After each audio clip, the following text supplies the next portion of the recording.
I will never understand why people do things that make others angry.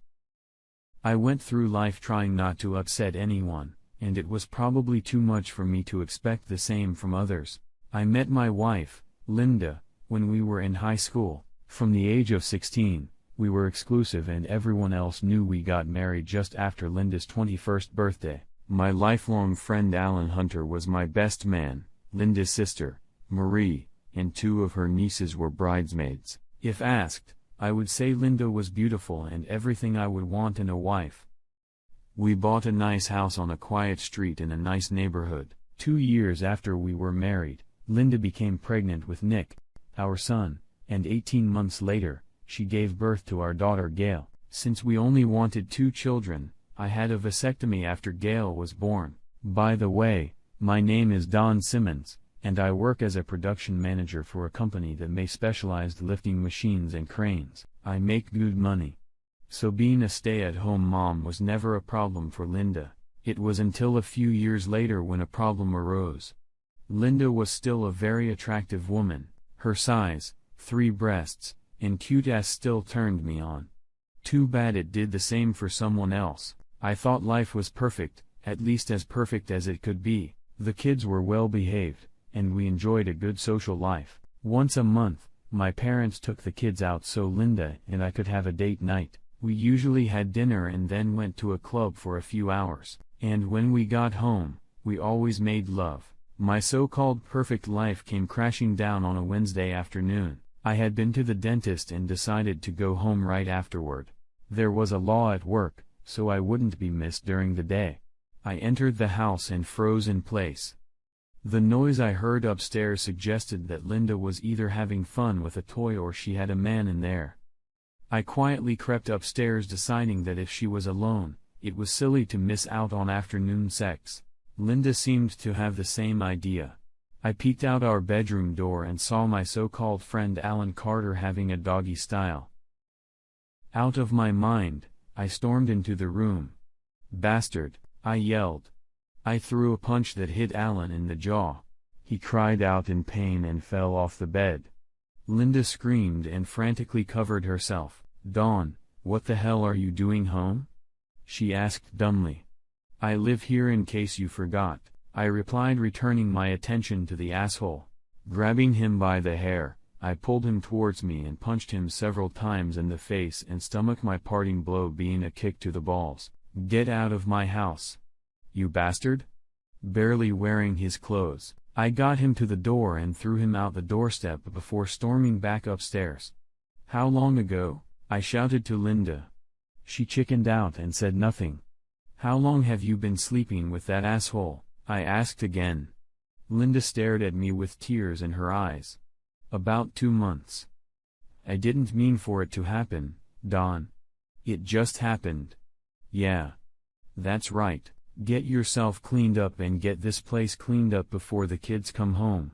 I'm going out for a bit, and I'll be home at the usual time." I snickered before walking down the stairs and out of the house. I parked my car in the local parking lot and went for a walk to think things over. Up until today, I was sure that Linda loved me as much as I loved her. I had no idea she was sleeping with my so-called best friend. Nothing had changed at home. There was nothing to make me suspicious. I decided I couldn't let it go unchallenged. Some mistakes I could forgive, but not this one. I decided not to say anything to Linda except that I needed time to think. She tried to apologize that night, but I ignored her and fell asleep on the couch. The next day I called work and took the rest of the week off. Thankfully, no one asked why. My lawyer tried to talk me out of filing for divorce, saying I wouldn't come out of it too well. I told him it was my business and to file for Linda as soon as he could. My next trip was a trip to the bank. I moved most of our savings out of Linda's reach. As far as I was concerned, she didn't deserve to receive money from me. When I got home, Linda tried to talk to me. I raised my hand to stop her. "I don't care about your pathetic excuses, Linda, leave me alone." Walking away, Linda cried. I locked myself in my home office so I couldn't see her.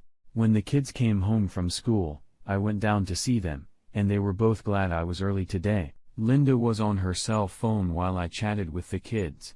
Gail is 9, and I don't think she realizes what's going on. Nick, on the other hand, was watching me and Linda. And I could tell by the look on his face that he realized something was wrong.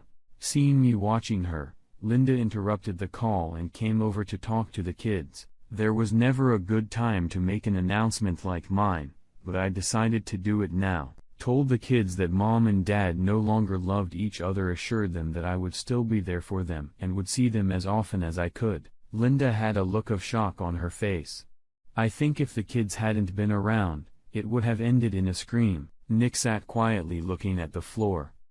Gail sat on my lap and cuddled up, crying heartily. I looked at Linda with a look that said, "This is all your fault." Linda turned and walked away into the kitchen.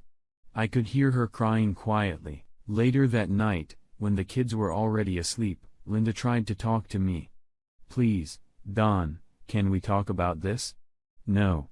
We can't," I replied before heading to my home office. I slept in my office chair all night just to avoid listening to Linda's whining. When Linda took the kids to school the next morning, she said she was going to her parents' house, but I didn't care as I was going to look for a place to live. Fortunately, there was an apartment a mile or so away. I rented it and came home to start packing. When Linda returned from her parents', I had already packed almost all of my clothes. "So you're leaving?" "Yes," I said, "I'm leaving, and nothing you can say or do will change my mind." "Would it help if Alan talked to you and apologized?" "No. It wouldn't. In fact, you can tell that fucking snake to stay away from me. If I see him again, I'll probably finish the job I started the other day." Linda turned away and started crying. To hell with her tears, it was all her fault anyway. As I was loading things into the car, a man came up to the house and called out to Linda. "Mrs. Linda Simmons?" he asked. "Yes. I'm Linda Simmons. You have been served." He handed Linda an envelope and turned quietly, walking away. "Please, Don. Please don't do this to our family." "I didn't do this to our family, Linda. You did it." I got in my car and drove away, leaving Linda in tears the door. I filed for divorce citing adultery. Linda asked me to change the wording to irreconcilable differences. I refused to even consider that option. At least let people know who was in the wrong. Linda signed the papers, but the divorce was slow, very slow. The first weekend, I invited the kids over to visit. Nick asked if I would ever come home. "No, I'm sorry, son. But I'm not coming back," I replied, holding back tears. For the next few months, the kids stayed with me every other weekend and a few days during school vacations. The divorce became final, and Linda never got any of our savings. Although she had the last laugh, my lawyer warned me that I would not come out of this situation healthy. He should have said financially healthy. I ended up paying half of the mortgage and child support. I didn't mind the latter, but it pissed me off that I was paying Linda's spousal support. She would get alimony for 5 years or until she got married. One weekend, I found out from the kids that Alan had moved into the house, which didn't really surprise me. What pissed me off was that Linda told them as if they should call him Daddy. There's no way I'm going to tolerate that. On Sunday, I picked up the kids and asked Linda if I could talk to her. We went out into the garden so the children couldn't hear. Alan was sitting on the terrace smoking a cigar. The children said as if you were telling them they should call that snake Daddy. "Is that true?" "Yeah. I figured they need a father around. And since Alan's here and you're not, they can call him Daddy." "What do you mean they can? They're my kids, and I'm not gonna let them call that asshole Daddy." Alan stood up as if about to cause a scandal. "Sit down, asshole, unless you wanna get another good whipping." Linda stared at me, folding her arms in front of her. "I'm serious, Linda, you shouldn't let the kids call that creature Daddy. I'll settle for them calling him Uncle Alan, but no more. When they're old enough, they can call him any fucking name they want. Just to put it all in perspective, now that you and the bastard live here, I'm cutting my mortgage payments by 1/3, he can make up the difference." I walked away, leaving the pair of them in stunned silence. After that conversation, The relationship between Linda and I became so bad that I didn't go into the house picking up or dropping off the kids on weekends. Work went up, and I was promoted with a solid pay increase. I didn't tell Linda and the kids about it for fear she would demand more money from me. As it turned out, I needn't have worried. The next time I picked up the kids, Linda asked if she could talk to me. I reluctantly agreed, and we were back in the garden. "Don, I thought you should know this. Alan asked me to marry him." I didn't answer anything. Just shrugged my shoulders and walked away smiling. These knuckleheads had obviously forgotten that if Linda got married, my spousal benefits would stop. The Monday after their wedding, I canceled the direct transfer. When Linda asked where her money was that month, I said, "You got married, Linda," which relieved me of the obligation to make the monthly payment. I hung up the phone, smiling as I did so. Before I could hang up, I heard Linda mutter the word shit. In a way, I was pissed because I was still paying a third of the mortgage. Even though I'd agreed to it so the kids would have a roof over their heads. Thanks to a pay raise and the money I saved by not paying Linda, I took out a mortgage and bought myself a house. The kids loved the house, even though it required a lot of work. Nick was 14 and understood exactly why Linda and I were divorced. I think Gail knew too, but didn't talk about it. With the help of the kids, I sorted out the garden. The grass in the yard was so tall, I expected to find the camp of an uncharted tribe in it. The kids had their own rooms, and I let them pick their own colors within reason, of course. One day, Linda asked if I could take the kids the following weekend as well. Apparently, she and Alan needed some alone time. I politely declined as I had my own plans for the weekend. Actually, I didn't have any plans, but I wasn't going to help her. My new neighbors welcomed me happily, and my kids made friends with the two kids next door. The only single person on the street was a widow in her 60s. I didn't make acquaintances as children were more important to me, but that all changed when my neighbor, Nicola, introduced me to her sister Judy. Judy had never been married, which surprised me considering how beautiful she was. Judy was about 6'3", medium build with curves in all the right places. That's how I would describe her. After a few dates, I introduced Judy to my children. I don't know if Judy was nervous, but I'm sure she was. They all got along so well that by the end of the evening, we were acting like a normal family. Gail had a big crush on Judy, and several times she went to her for advice. I found out the reason for this a few weeks later when I took them home. Linda and Alan didn't get along. I guess marriage is different from friendly sex. Linda started drinking heavily at home while Alan spent most evenings out of the house drinking in pubs and bars. It got so bad that Gail called one evening and asked if I could come and help. Linda was drunk and in a bad way. I helped Gail get Linda upstairs. Gail undressed her mother and put her to bed. All this time, Alan was nowhere to be seen. The three of us had just sat down when there was a knock on the door. I opened it and saw two policemen. "What can I do for you officers?" "We're looking for Mrs. Carter." "I'm sorry. She's upstairs in bed. I doubt I'll be able to wake her up tonight. I'm her ex-husband. Is there anything I can do to help?" I spent a few minutes explaining my reasons for coming here, and the children confirmed my story, and the officers gave me the bad news. Mr. Alan Carter died tonight.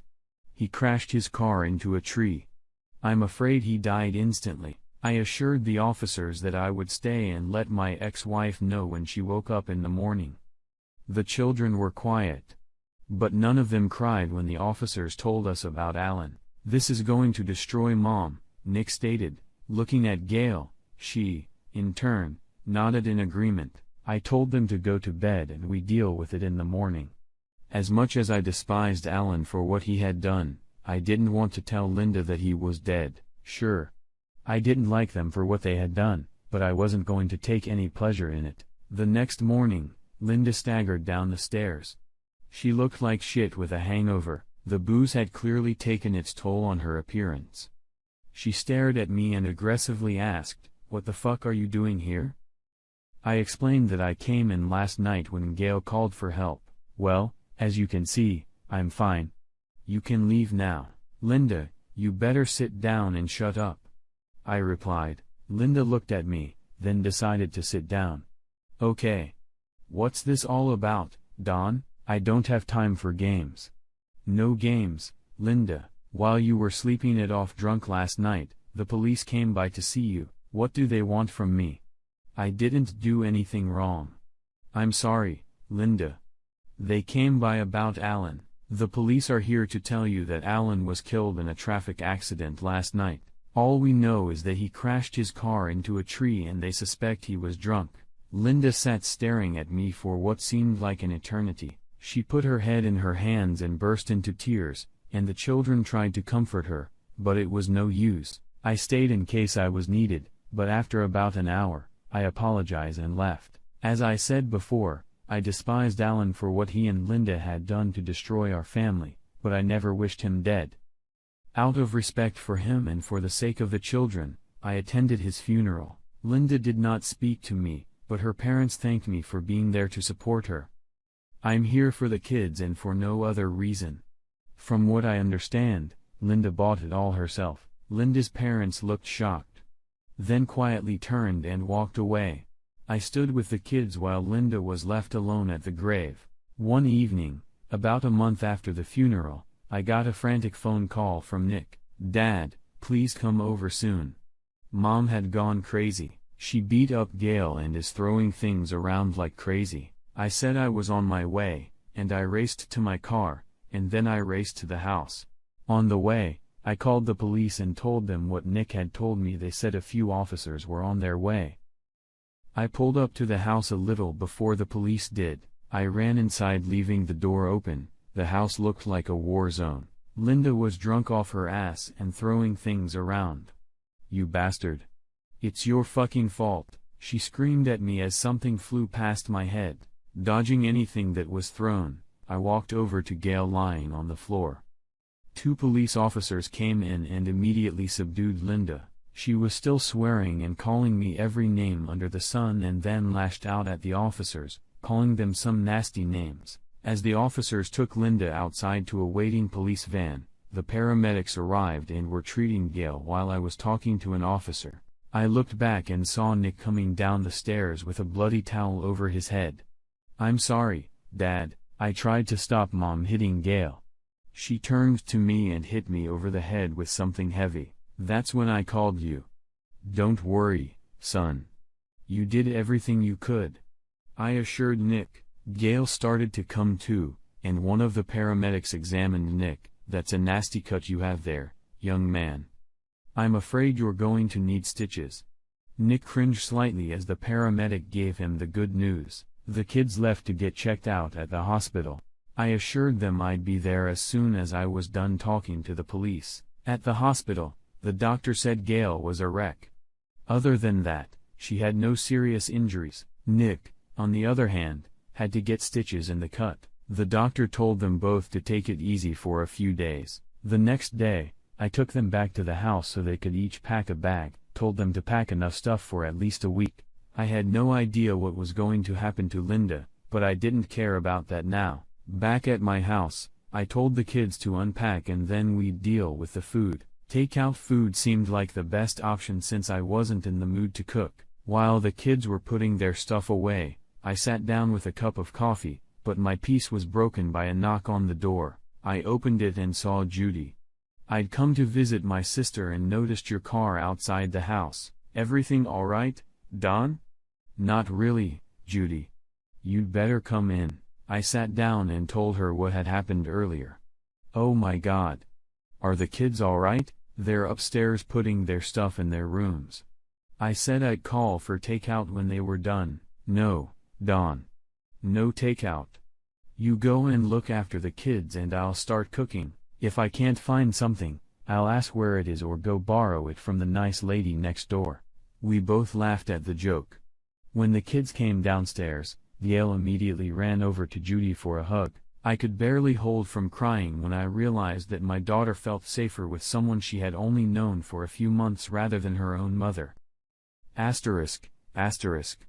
Linda's parents bailed her out and foolishly took her back to the house instead of her own home. I learned that Linda was charged with assaulting children as well as a police officer. Apparently, when they took the handcuffs off her at the station, she broke free and hit the officer who was arresting her. When Linda left the house one morning, I went into the house and collected the rest of the children's belongings. I didn't file for custody. I just wasn't going to leave them with her anymore, and to hell with the law. Linda got 2 years probation for assault charges. She was ordered to get help for her drinking problem. Her parents finally woke up and realized how bad she was and took her in. Linda's father suggested that I sell the house since she was not going to be returning to it anytime soon. I thought about moving in with the kids, but they didn't want to move back into the house I thought was mine. I sold the house pretty quickly. When all the expenses were covered, I put the rest of the money in the bank. Legally, I owed Linda half, but she couldn't have it until she solved her drinking problem. For me and the kids, life went on. Oddly, they weren't bothered by Linda's absence. Gail had formed as strong a bond with Judy as I'd ever seen, and Nick had made new friends and looked happy for the first time in years. I didn't keep up with how Linda was doing. Her parents didn't see fit to keep me in the loop either. I didn't know it, but things were about to change. It all started when the kids went to bed, and Judy asked if we could talk. The dreaded "we need to talk" ran through my head. Sure, Judy. What's on your mind? I wanna talk about us. By us, I mean, me, you and the kids. I just stared at her and nodded. I know you've been having a hard time lately because of the divorce, because of being a part-time father to the kids. What I'm trying to say is that I really admire you for being such a strong man, and that admiration has turned into love. I love you, Don. I just need to know that you feel something for me. Wow, that stunned me for a few moments. I saw Judy looking at me, waiting for an answer. Judy, I actually love you. I guess with everything that's been going on, I just haven't told you. You've helped me a lot these past few months, and I know that without you, I wouldn't have done as well as we've turned out. So, yes, I love you. And please don't think I'm just saying that. I'm sorry if I haven't shown you how much you mean to me because of everything else. I just haven't had time to say anything. Don, I knew you loved me. I just needed to hear you say it. You big fool. The fact that you didn't tell me you love me is one of the few things you've missed here lately. Did you know that Gail got her period? Oh my God. No. I didn't know. When did it start? She came to see me a few weeks before the Linda incident. Nowadays, girls know more than I did at her age, but she was still concerned. She even called me mom once, and I don't think she even realized she did it. Maybe it's because you've been more like a mom to her lately. Honestly, I didn't realize or notice anything different. It didn't surprise me that Gail had approached Judy about her period. It was unlikely that a girl would want to discuss it with her father. I sat down and smiled at Judy. She looked at me in confusion. Judy, I want to ask you something, and please be honest with me. If I asked you to marry me, would you want to have more children in the future? Judy sat up and smiled. If you ask me to marry you, I would answer yes. As for children, the answer is no. Now it's my turn. To be honest, I've known for years that I can't have children. I guess that explains why I'm still single. As soon as a guy finds out I can't have kids, he finds an excuse to dump me. I've grown to love your children as if they were my own. They're wonderful, and that's a credit to you. Judy joined me on the couch. We hugged and started kissing, and it wasn't long before we headed upstairs to bed. We both agreed not to say anything to the kids about our conversation. I told Judy I wanted to talk to them alone first. It was a little white lie. The next day, I left work early and paid a visit to a local jewelry store. After explaining to the saleswoman that I wanted a ring in roughly what size, I proceeded to make my selection.